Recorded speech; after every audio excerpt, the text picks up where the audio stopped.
Blue 42. Hut, hut. Hey everybody, I'm Greg Bedard, the NFL writer at the Boston Globe.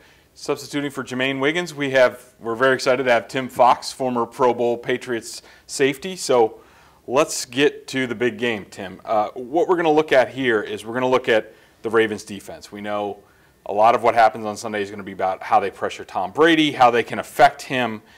This is a play that I picked from last year's regular season game against the Ravens. It was a big spot. The Ravens were leading 10-7, first drive of the third quarter for the Patriots, and the Ravens came on a nice blitz, a nice little zone blitz. Tom Brady ended up throwing an interception. The Ravens got the ball, took it in for a touchdown, had a 17-7 lead. Patriots won in overtime. But, Tim, why don't you tell us about what Tom Brady's looking at here and why this play was effective for the Ravens? Well, to me, the key to the Patriots being effective is Tom Brady being understand what he sees. And the key for Baltimore will be to try to confuse him and to put him in situations where you'll be able to get pressure on him. But at the same time, he won't expect what the coverage is going to be. And in this situation, when he throws the interception, they run the zone blitz. You're seeing pressure. You got three guys over here and you have three guys over here, and you've got a tackle here. And oftentimes you'll see Tom Brady, when he comes to the line of scrimmage, he'll be pointing. And he'll be identifying what he calls as the Mike linebacker. And here there is no Mike linebacker. But when he calls out that number, what he's doing is telling his offensive lineman, we're going to count from him over. And so that you don't get in a situation where someone comes unaccountable. Unfortunately, it didn't work out this time. They end up rushing this nose tackle here, engaging the center. And then this end comes in here. This defensive tackle comes out here.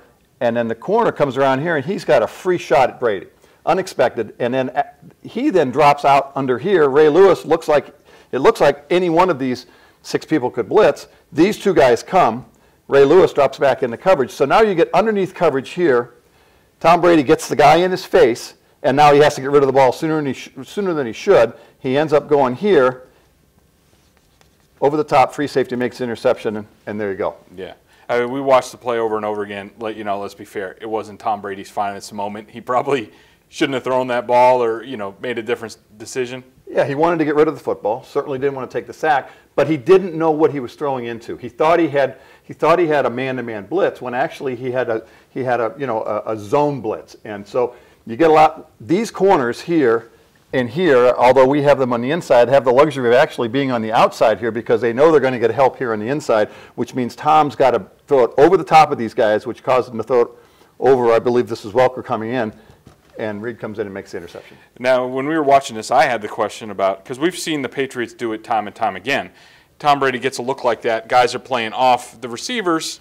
Wes Welker steps back. Danny Woodhead steps back, gets rid of it real quick. But, this was a 3rd and 10 play. So you think that kind of dictated that they had to try a little bit. Yeah, these guys were obviously all well off the ball, probably 10 yards. But when you got to pick up 10 yards, it doesn't do any good to throw a 5-yard pass. So, they got to have the time, and that's why the Ravens come with the blitz, because they know that by the time, if the blitz works, the receivers aren't going to have time to run a 10-yard route because the guy's going to be in his face. So that's the whole idea, picking the right time to send the blitzer and making sure that it has enough time to get to the quarterback and the receivers don't have enough time to get to the first down. Okay. Before we go, I just wanted to point out that this is really very similar personnel to what we're going to see on Sunday, except this is Algie Crumpler. This will be Rob Gronkowski. It might change things a little bit. You still have Jarrett Johnson and Ray Lewis. This safety was DeJuan Landry. Now it's Bernard Pollard. You still have Jameel McClain there, the linebacker. So a lot of the same figures are going to be in place on Sunday, and we're going to see the same type of stuff. But the Patriots have been using the 2 tight end a lot more this year, almost exclusively. That's been their formation of choice. And by having the 2 tight ends in there, it allows you to protect the passer that much better. So I think you're not going to see this type of hopefully you will not see this type of mismatch this week. Yeah, and they could also, Brady this year, I think you might agree, he's been getting these kind of looks, but he'll audible and bring the tight ends in. He'll bring Hernandez in, and then all of a sudden it's a big problem. Exactly. Going back 2 years ago, 3 wideouts, 4 wideouts, that was a common occurrence for the Patriots. Not happening this year. It's, last week we saw a lot of 3 wides with 2 tight ends, which was a very unusual formation. Hernandez in the backfield. So, the Ravens are going to have to be prepared for what we're going to throw at them. Yep. All right. Sounds good. For Tim Fox, I'm Greg Bedard. Thanks for joining us and watching Inside the Playbook.